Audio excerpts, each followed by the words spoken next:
कृष्णा। आप सब कैसे हैं? मैं बहुत खुश हूँ और स्पेशल खुशी इसलिए भी है कि गौर पूर्णिमा आने वाली है और गौर पूर्णिमा से पहले शिवरात्रि आने वाली है। अभी अभी अद्वैताचार्य जी का आविर्भाव दिवस किया है। ये सब हमें दर्शाता है कि भगवान से पहले भगवान के भक्त आते हैं और एग्जैक्टली जब हम भगवान का हमारे हृदय में जन्म होना होता है तब भी हमारे हृदय में पहले भक्त ही आते हैं और आने ही चाहिए और आते ही हैं। नहीं आते तो भगवान कैसे आएंगे?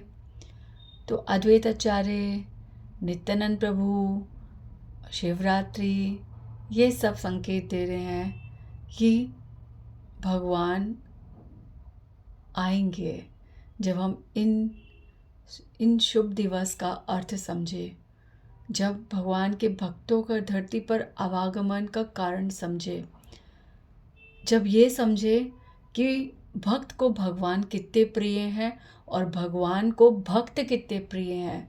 जब तक हम ये नहीं समझेंगे तब तक भगवान हमारे हृदय में कतई नहीं आ सकते। इम्पॉसिबल। कब तक हम ये बात नहीं समझेंगे? कब तक? तो बहुत खुशी महसूस होनी चाहिए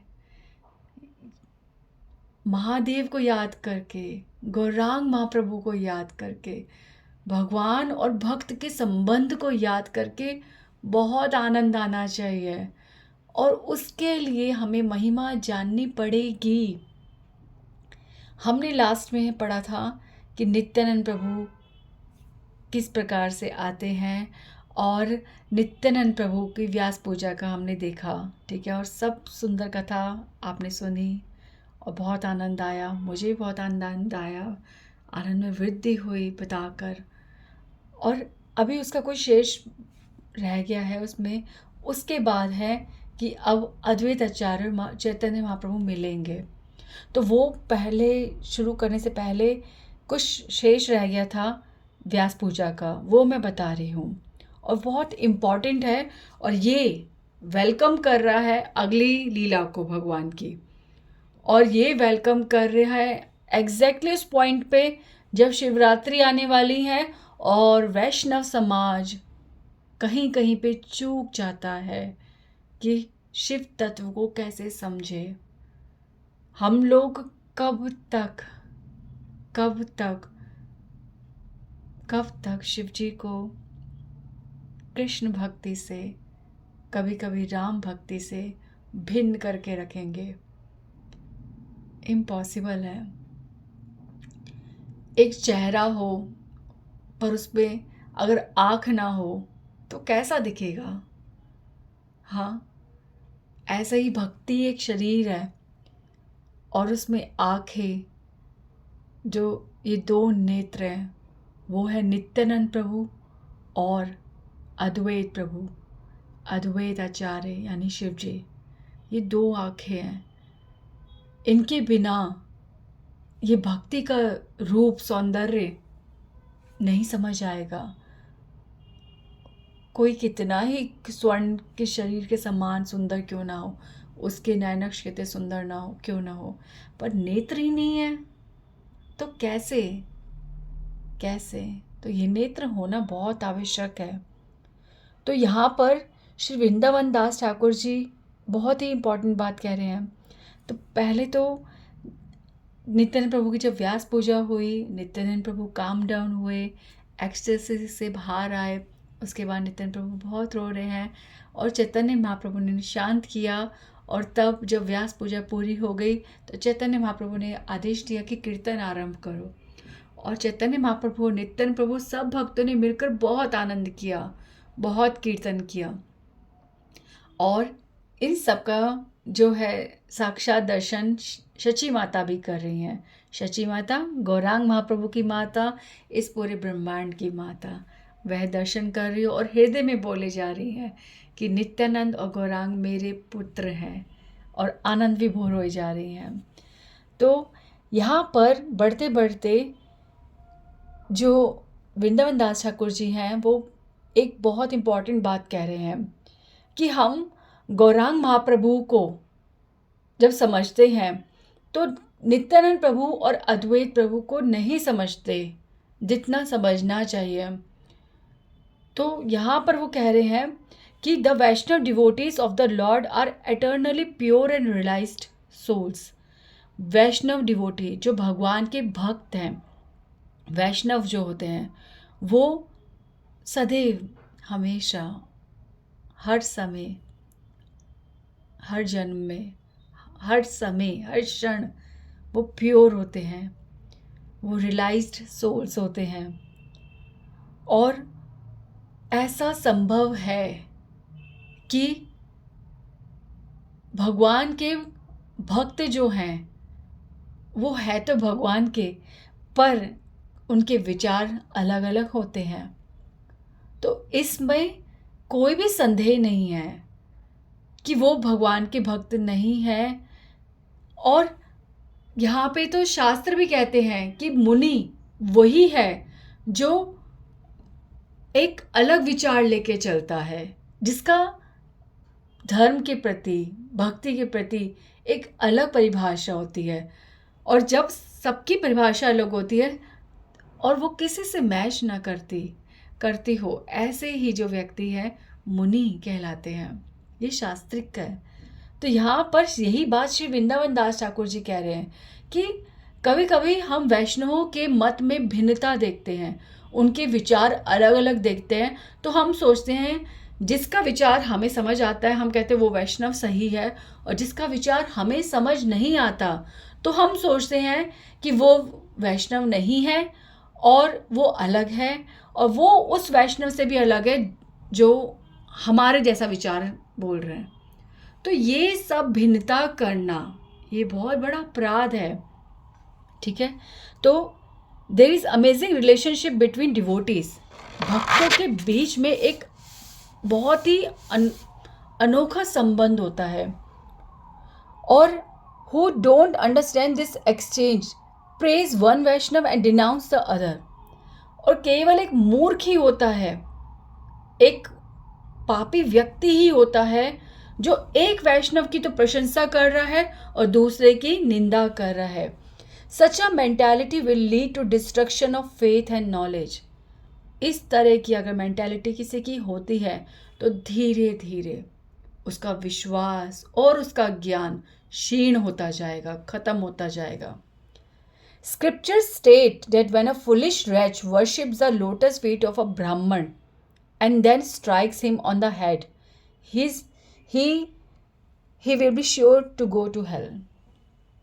तो यहाँ पर कह रहे हैं कि इसे कहावत से जोड़ा गया है कि ये तो ऐसा हुआ कि आप एक ब्राह्मण के चरणों को स्पर्श कर रहे हो और दूसरे हाथ से उसके सर पर मार रहे हो, यानी कि आप भगवान के एक अंग को प्रेम कर रहे हो और एक भगवान के दूसरे अंग को आप हर्ट कर रहे हो। यानी कि कंक्लूजन ये कि आप एक वैष्णव भक्त की तो प्रशंसा कर रहे हो, दूसरे की निंदा कर रहे हो।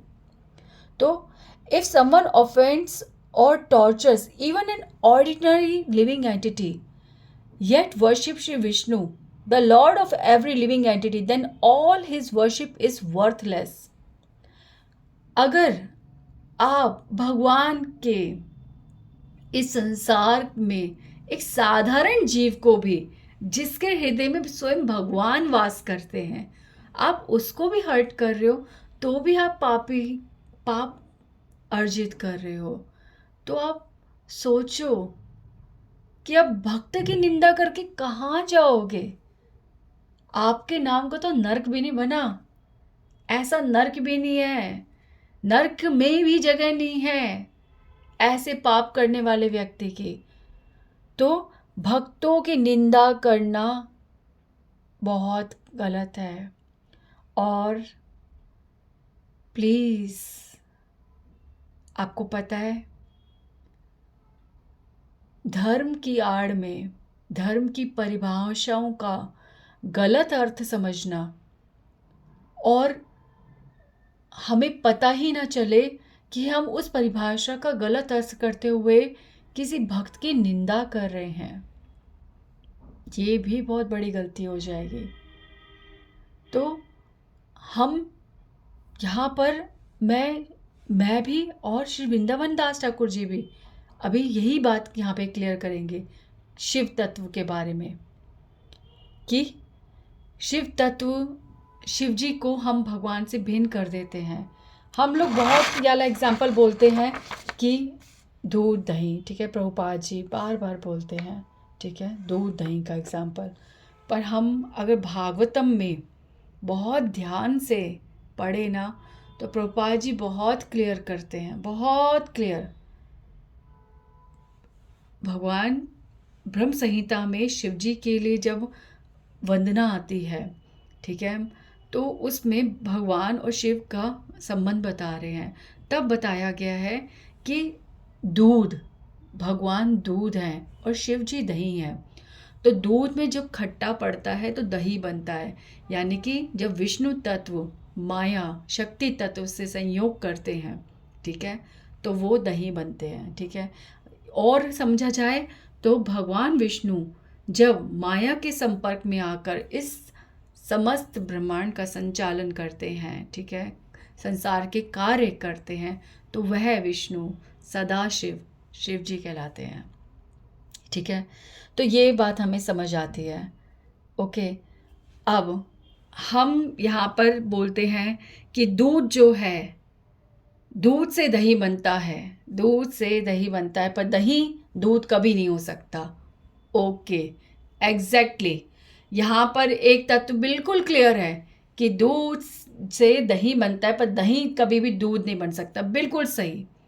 यानी कि भगवान जो है वो दूध है और शिव जी जो है दही है, और दही कभी भी दूध नहीं हो सकता। यानी कि शिव जी कभी भी भगवान, परम भगवान की स्टेज पर नहीं हो सकते। बिल्कुल सही है, बिल्कुल 100% सही है, क्योंकि शास्त्रों ने कहा है, प्रभुपाद जी ने कहा है, और हमारे समस्त आचार्य हमें इस बात को बहुत सुंदरता से समझाते हैं।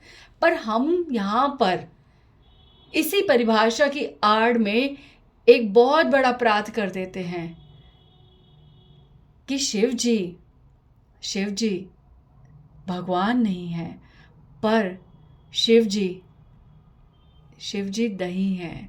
दही जो है केवल और केवल प्योर, बिल्कुल बिल्कुल प्योर दूध से ही बनता है।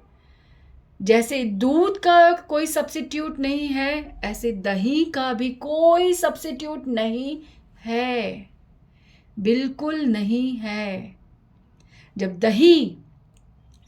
दही की आवश्यकता होती है तो दूध भी कार्य नहीं करता, समझ गए।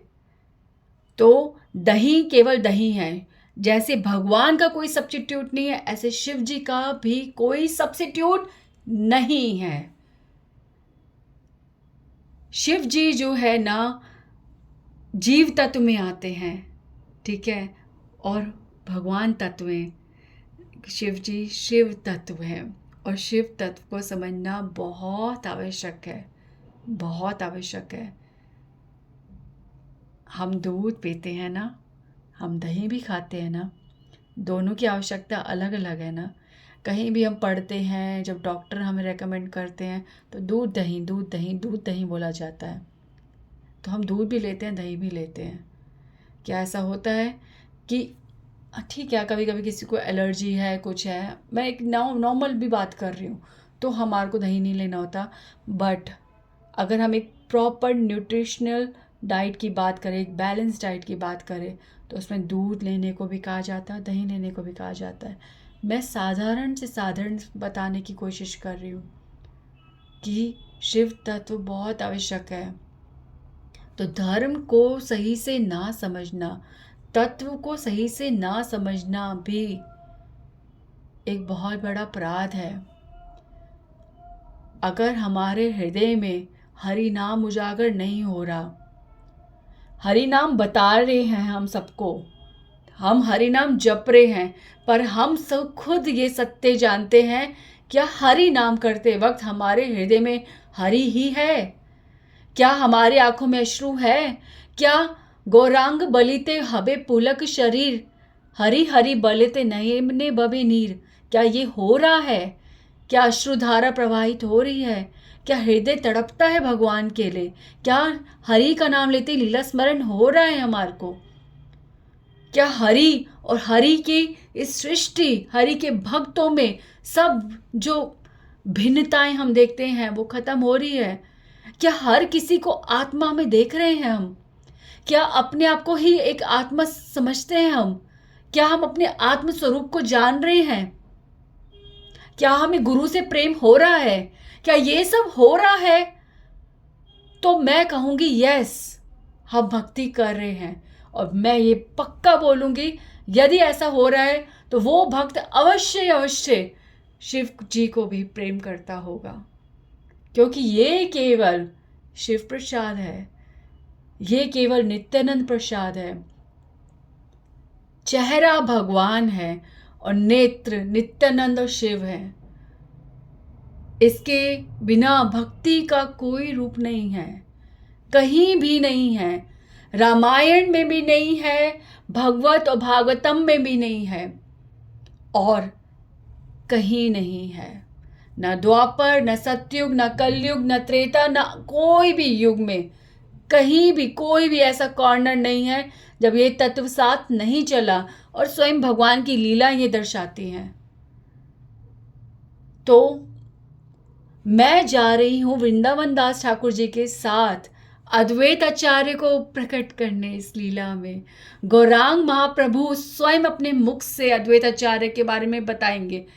तब उससे पहले ये सब समझना बहुत ज़रूरी है, क्योंकि शिवरात्रि आ रही है और हम लोग शिवरात्रि का पालन नहीं कर रहे हैं। श्री गौर गोविंद स्वामी महाराज के मुख से एक बार शिव तत्व को समझिए। आचार्यों की बात को, उनके बात को, उनके तत्व को, वो ही हमें तत्व को समझा सकते हैं, अन्यथा हम नहीं समझ सकते। 10 नाम अपराध में हम समझते हैं कि किसी भी देवता को भगवान से भिन्न समझना या भगवान के समान समझना अपराध है। तो इस लाइन को प्लीज ध्यान से कॉन्टेम्पलेट कीजिए। भगवान के समान समझना, ठीक है? भगवान के समान कोई भी नहीं है, ना भगवान से ऊपर कोई है। बिल्कुल एग्जैक्ट, कि कोई भी देवता कुछ भी हो जाए भगवान के समान और भगवान के ऊपर है ही नहीं। दूसरा, भगवान से भिन्न समझना, ठीक है? भगवान से भिन्न समझना यानी कि भगवान से अलग समझना। इसका मतलब ये है, हम लोग ये समझते हैं कि हमें उनकी अलग से भक्ति नहीं करनी। तो ये लाइन ये समझा रही है कि किसी भी देवता को भगवान से भिन्न समझना मतलब उन्हें भगवान का अंग ना समझना, ये है इसका अर्थ। मैं कोई मूर्ख नहीं हूँ, मैं वो बोल रही हूँ जो आचार्य बोलते हैं, मैं वो बोल रही हूँ जो भगवान समझाते हैं, जो हमारे गुरु तत्व हमें समझाते हैं, जो हमें शास्त्र समझाते हैं। मैं तो केवल वो ही बोल रही हूँ, मैं कोई नई बात नहीं प्रकट कर रही। ये कोई भी आर्ग्यूमेंट नहीं है। इसके बिना हमारे सामने शास्त्र नहीं खुल सकते। जब तक हम ये शास्त्रों में लिखी बातों का अर्थ नहीं समझेंगे तब तक मुश्किल है। और अभी वृंदावन दास ठाकुर जी भी कुछ बोलेंगे, वो उसको समझते हैं। तो मैं भटकूं, इससे अच्छा है आज तो पूरा प्योरली मैं यहाँ से बोल रही हूँ, क्योंकि इसी स्ट्रेंथ से मैंने उनके चरणों में उनकी बात को आगे रखना है। चैतन्य भागवत फ्रंट में आनी चाहिए। बहुत सुंदर विवरण है इसमें। भगवान चैतन्य महाप्रभु के बारे में हम सुनते हैं, करते हैं। श्री कृष्णदास कविराज गोस्वामी ने कोई कमी नहीं करी, पर वो स्वयं भी तो बोलते हैं कि भगवान के बारे में डिटेल में सुनने के लिए, समझने के लिए चैतन्य भागवत पढ़नी पड़ेगी, समझनी पड़ेगी।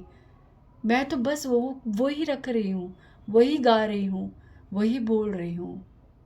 तो आगे आता है इसमें कि हाँ, कि एक वैष्णव के प्रति अपराध करना, तो सोचो कितनी ही बड़ी बात है।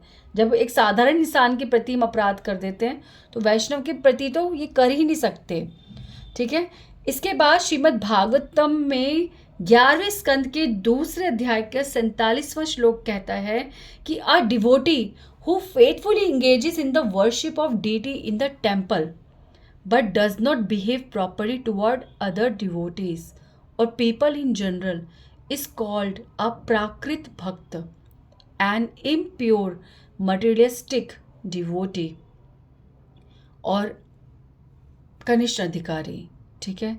तो एक भक्त जो भगवान मंदिर में भगवान की मूर्ति पर भगवान उस पे उन पे बहुत विश्वास करता है, उन्हें साक्षात भगवान देखता है, महसूस करता है, परंतु भक्तों के प्रति और साधारण लोग जिनके हृदय में भगवान बसते हैं उनके प्रति उसका बिहेव प्रॉपर नहीं है, तो वो केवल एक प्राकृत भक्त है।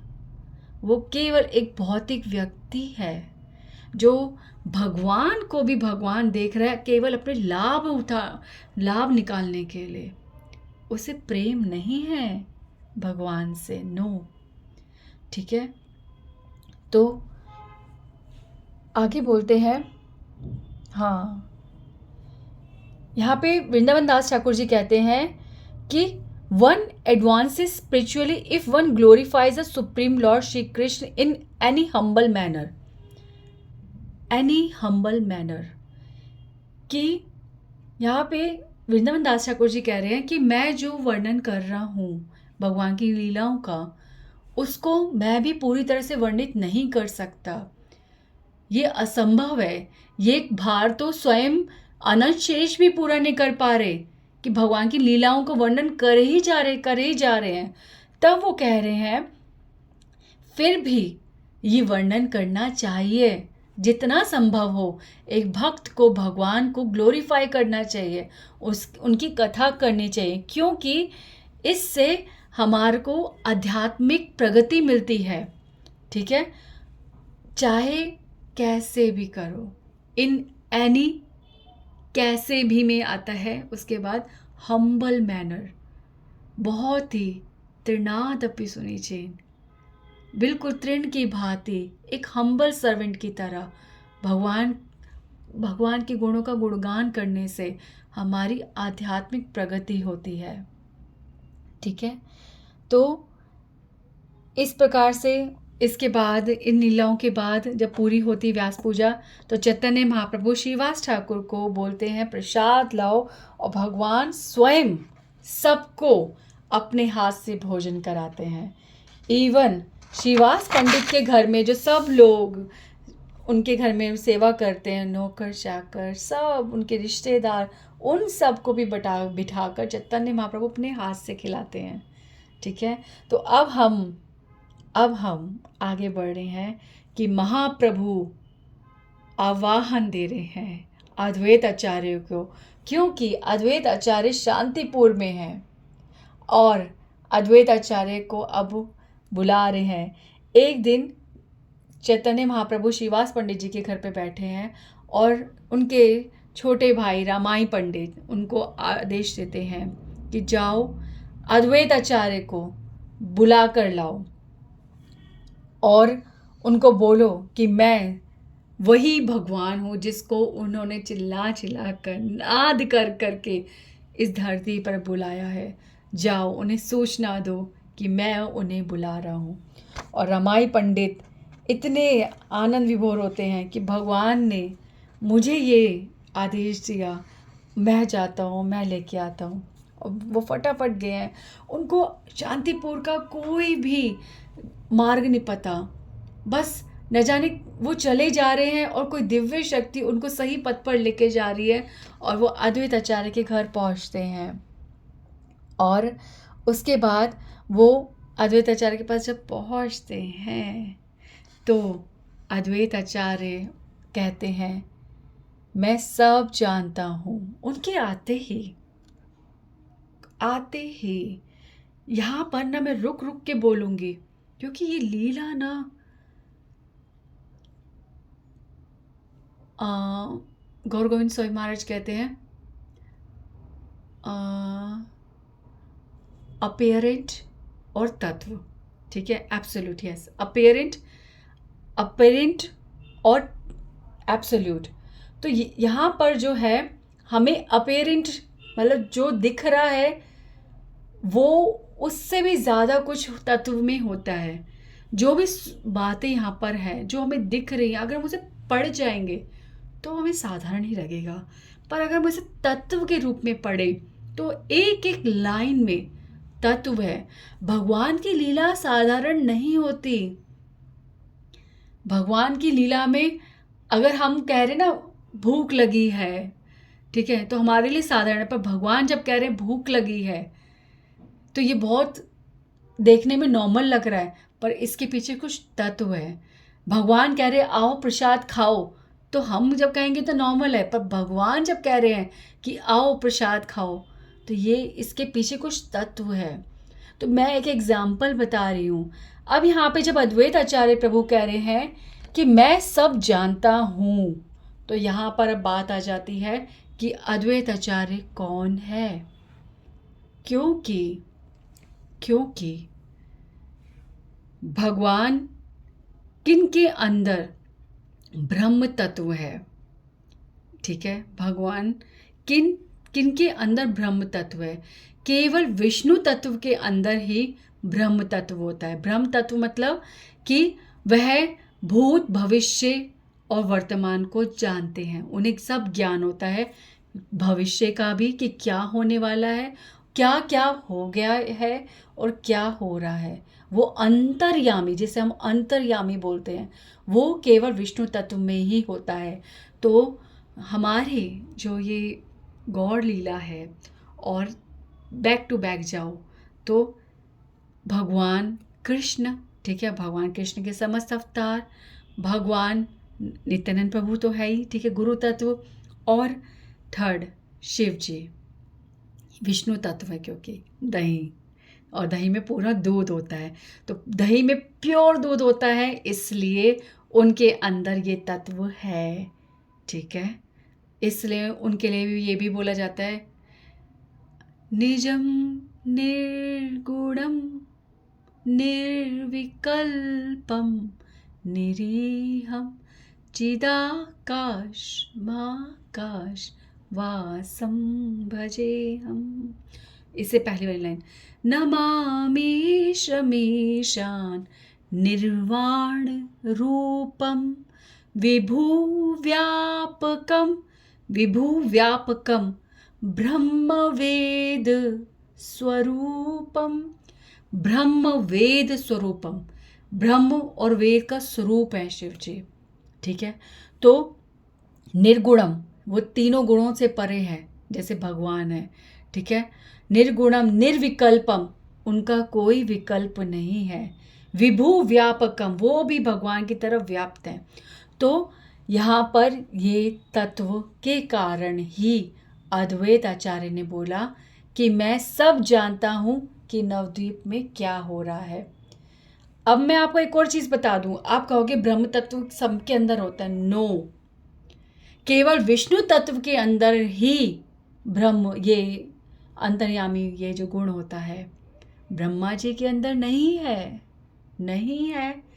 देखो, इसका उदाहरण है ब्रह्म विमोहन लीला। ब्रह्मा जी विमोहित हो जाते हैं जब भगवान कृष्ण धरती पर लीलाएं कर रहे हैं वृंदावन में, भौम वृंदावन में, तो वो पहचान ही नहीं पाते कि ये भगवान है जो साधारण ग्वाल बालों के साथ खा रहे हैं। यानी कि ब्रह्मा जी जो है निर्गुणम भी नहीं है, वो तीनों गुणों से भी परे नहीं है, वो आ जाते हैं माया के प्रभाव में, ठीक है। और अब आप कहोगे शिव जी भी माया के प्रभाव में आते हैं, तो मैं इसके बारे में आपको बता चुकी हूँ, मोहिनी अवतार वाला आप सुनिएगा, उसमें एग्जैक्टली बता रखा है कि शिव जी कौन है, ठीक है। तो ये वो माया के वश में नहीं आते, वो तो भगवान की इच्छा पे कार्य करते हैं, ठीक है, जो हमें प्रतीत होता है कि वो माया के वश में है। ब्रह्मा जी को माया ने घेरा था, पर जब शिव जी माया में घिरते हुए दिखते हैं, वो शिव जी, वो माया के प्रभाव नहीं होता, वो भगवान की लीला का प्रभाव होता है, हम उसे माया कहते हैं। ठीक है, तो अद्वैत आचार्य जो है वो अब कह रहे हैं कि मैं जानता हूँ। ठीक है, तो इससे क्लियर हो गया कि वो शिव हैं। He could perceive this because of his pure devotional platform. ठीक है, वो प्योर भक्त हैं। ठीक है, वो प्योर भक्त हैं, इसलिए वह सब जानते हैं। I know you have instructions to take me to Navadvip. अब अद्वैत आचार्य कह रहे, रामाई मुझे पता है कि तुम मुझे नवद्वीप में ले जाने आए हो। ठीक है, तो इस टाइम पे अद्वैत आचार्य जो है पूरी तरह से आनंद में है, उनके शरीर में कंपन हो रहा है, और वह यहाँ पे लिखा है वृंदावन दास ठाकुर ने, वो अंतर्यामी है, ही इज़ ऑल कॉग्निसेंट, उन्हें सब ज्ञान है। ठीक है, और फिर भी वो ऐसे बोल रहे हैं जैसे वो कुछ नहीं जानते। एकदम से ना भगवान उनको भगवान तब तो बाहर आते हैं, फिर छुपाते हैं। तो अब रमाई पंडित जी के सामने बोल तो दिया, अब कवर कर रहे हैं। तो बड़ी स्ट्रांगली अद्वैत आचार्य पूछते हैं कि रामाई मुझे बताओ कि in which scripture is it mentioned that supreme lord Hari will descend to Navadvip. कौन सा शास्त्र है जहाँ लिखा है कि भगवान जो है वो नवदीप में अवतार लेंगे? क्योंकि सारे शास्त्रों में वर्णित है कि भगवान द्वापर में सतयुग में ऐसे इस रूप में आएंगे, द्वापर में इस युग में आएंगे। पूरा 10 अवतार का वर्णन है शास्त्रों में। कहाँ पे लिखा है कि भगवान कृष्ण, भगवान राम नवदीप में जन्म लेंगे? कहाँ लिखा है? वो भी कलयुग में कहाँ लिखा है? ठीक है, इस तरह से वो रामाई पंडित से क्वेश्चन कर रहे हैं। ठीक है, और अंदर ही अंदर मुस्कुरा रहे हैं और आनंद विभोर हो रहे हैं। अपने प्रश्न का उत्तर मन में दे रहे हैं कि मेरे प्रभु ने वेदों का खंडन करके, जो वेदों में भी नहीं लिखा, केवल मेरे कहने पर सब चीज़ का खंडन, सारे विधि विधान का खंडन, भगवान के आने की सूचना शास्त्र देते हैं। और उनको कोई आवश्यकता नहीं है कि शास्त्रों में लिखा है नहीं लिखा, घोषणा हुई नहीं हुई। भगवान का भक्त जब बुला रहा है, वो भी जब शिव बुला रहे हैं, तो भगवान कह रहे हैं कोई माने ना माने, मैं संसार को घोषित करूँगा कि मैं अपने भक्त के आवाहन पर कुछ भी कर सकता हूँ, कुछ भी कर सकता हूँ। तो अद्वैत आचार्य मन ही मन प्रसन्न हो रहे हैं कि मेरे लिए भगवान ने इस धरती पर अवतार ले ही लिया, और बहुत प्रसन्न हो रहे हैं। तो उसके बाद रामाई पंडित को पूछते हैं, तुम अचानक से क्यों आए हो? अब रामाई पंडित ने कहा, ये क्या हुआ? अभी तो कह रहे थे पता है। तो अब उनको लगा कि अद्वैत आचार्य शांत हो गया, अब मैं इनको शांति से समझाता हूँ। तब वो बोलते हैं कि चैतन्य महाप्रभु वही हैं जिनको आपने गंगा तीर पर बैठकर तुलसी और गंगा जल हाथ में लेकर पुकारा था, रो रो के कहा था कि भगवान अवतार लो। श्री कृष्ण चैतन्य वही हैं, चलिए उन्होंने आपको बुलाया है। ये वही भगवान है जिनको आपने कहा है कि जग में प्रत्येक जीव को कृष्ण प्रेम दो, ये वही भगवान है। और आपके नित्यानंद प्रभु भी आ चुके हैं नवद्वीप में, जो आपकी लाइफ एंड सोल है। अब लाइफ एंड सोल, ठीक है, अब यहाँ पे फिर से हम तत्व की बात करेंगे। ठीक है, आपको देखना सिखाती हूँ कि लाइफ एंड सोल का मतलब क्या है। तत्व समझना पड़ेगा यार। ये श्री गुरु गोविंद स्वामी महाराज की कृपा है, आचार्यों की कृपा है। हो सकता है आप पर भी हो, और हो सकता है आपको पता ना हो, इस तरह से देखना चाहिए। क्या पता आप ये सोचते हो कि नहीं, जो लिखा है वही पढ़ना है, कुछ नहीं सोचना। पर नहीं, हमें सोचना है। सोचेंगे, कॉन्टेम्पलेट करेंगे, तभी तो भगवान भीतर से ज्ञान देंगे। लाइफ एंड सोल यानी कि जीवन और आत्मा है। अद्वैत आचार्य की जीवन और आत्मा है नित्यानंद प्रभु। अभी तक तो अद्वैत आचार्य गौड़ लीला में नित्यानंद प्रभु से मिले ही नहीं, तो ये कैसे रामायण पंडित ने कह दिया कि वो आपका जीवन और आपकी आत्मा है। अब यहाँ पे बात आती है रामायण पंडित की। पहले रामायण पंडित श्रीवास ठाकुर के भाई हैं, ठीक है, वो भक्त हैं, वो शास्त्र पढ़ते हैं, तो यानी कि उन्हें पता है कि अद्वैत आचार्य शिव जी हैं, पहली बात, ठीक है, यानी कि उनको ये ज्ञान है। सेकंड थिंग, शिव जी के प्राण संकर्षण है, जिनको सदैव अपने गले में धारण करके, जिनके सदैव स्मरण करते रहते हैं, वो संकर्षण आज नित्यानंद प्रभु बन के आए हैं। इसलिए रामायण पंडित कह रहे हैं अद्वैत आचार्यों को कि नित्यानंद प्रभु आपका जीवन और आपकी आत्मा है। तो यहाँ पे बैक मूल रूप की बात हो रही है कि रामायण पंडित के अगर आंतरिक अर्थ समझा जाए तो वे कह रहे हैं कि हे अद्वैत आचार्य, हे महादेव, आप जिनको सदैव अपने गले में धारण करते हो, वो संकर्षण नित्यानंद प्रभु के रूप में इस गौड़ लीला में अवतरित हुए हैं और वह अब नवद्वीप में है। चलिए उनका भी दर्शन कीजिए, जिनके लिए आप सदैव तरसते हैं। ये उनका अर्थ है। तो आप सबको जानते हैं, मुझे क्या कहने की आवश्यकता है, आप बस चलिए। मैं अपना सौभाग्य समझूंगा जब मैं आप तीनों को साथ में देखूंगा। तो इस तरह से रामायण पंडित ने सारा जो है संदेश चैतन्य महाप्रभु को अद्वैत आचार्य को बताया, ठीक है। अब अद्वैत आचार्य आनंद में आ गए हैं और वो बस यही बोल रहे हैं कि मैं ले आया, मैं अपने भगवान को धरती पर ले आया, और चिल्ला चिल्ला के कूद मार रहे हैं और बहुत आनंद में हैं, ठीक है, और रोए जा रहे हैं। और इसके बाद अद्वैत आचार्य के इस आनंद को देखकर श्री सीता देवी, उन्होंने देखा और वो भी आनंद से नाच रही हैं, रो रही हैं।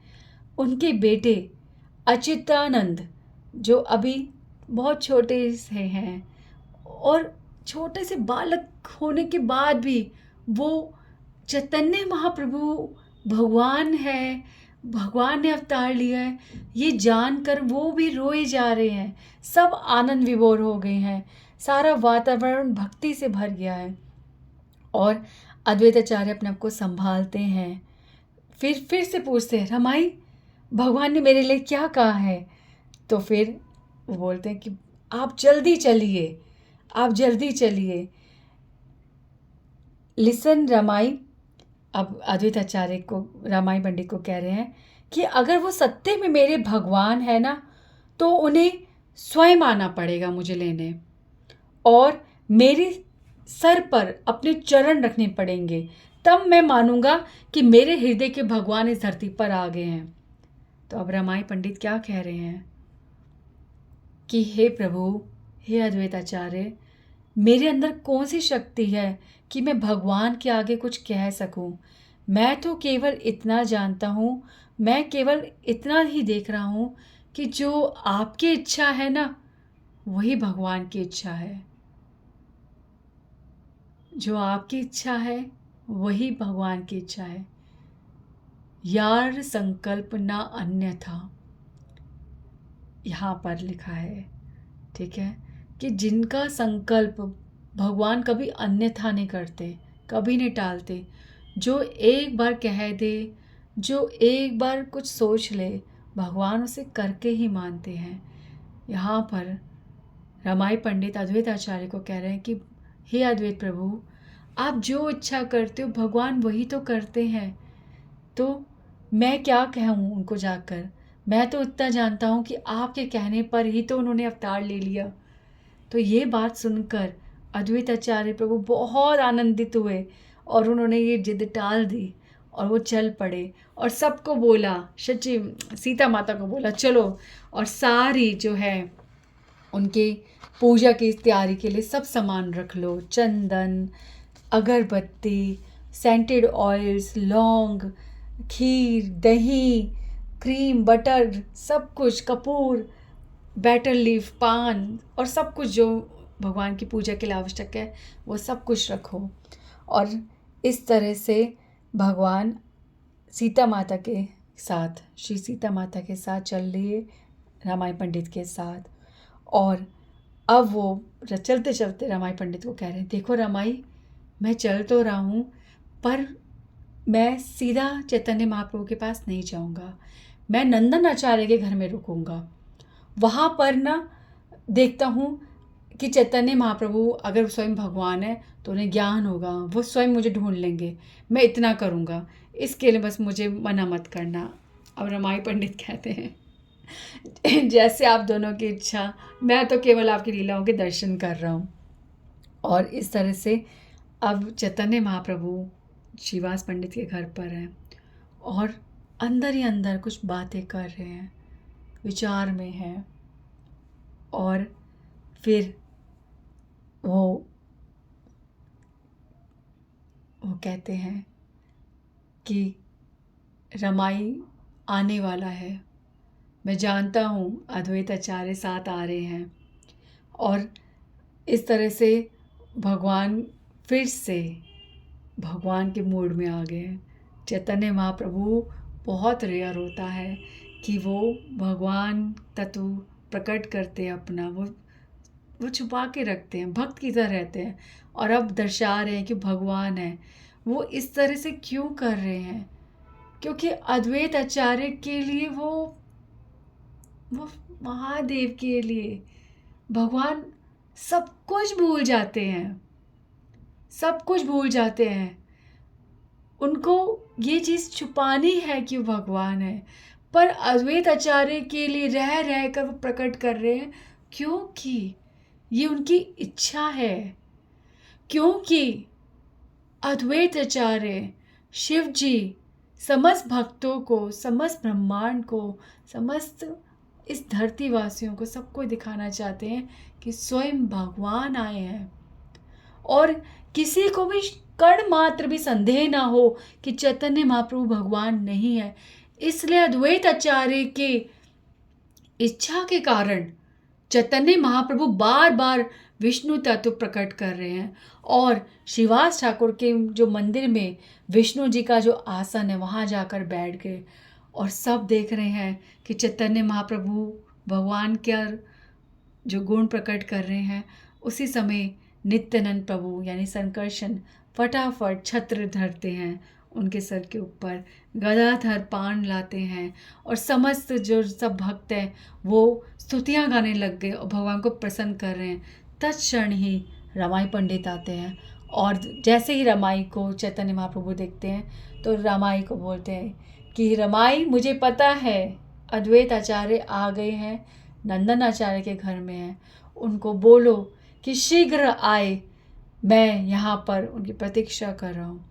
और रामाई पंडित तुरंत लौटते हैं और अद्वैत आचार्य को बताते हैं कि मेरे आपके सामने देखो, मैं अभी गया और मैं यूं ही आ गया, भगवान आपके लिए क्षण मात्र भी प्रतीक्षा नहीं कर सकते, आप चलिए।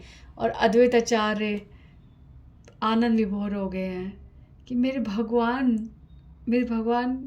को पता है मैं आ गया हूँ, वो मुझे पुकार रहे हैं। और चल पड़े, सीता माता को साथ लेकर चल पड़े हैं और चैतन्य महाप्रभु के पास जा रहे हैं, श्रीवास ठाकुर के घर जा रहे हैं। तो इसके बाद क्या होता है वो नेक्स्ट में करते हैं, क्योंकि ज़्यादा टाइम हो रहा है। हरे कृष्णा कृष्णा कृष्णा हरे हरे, हरे राम राम राम हरे हरे।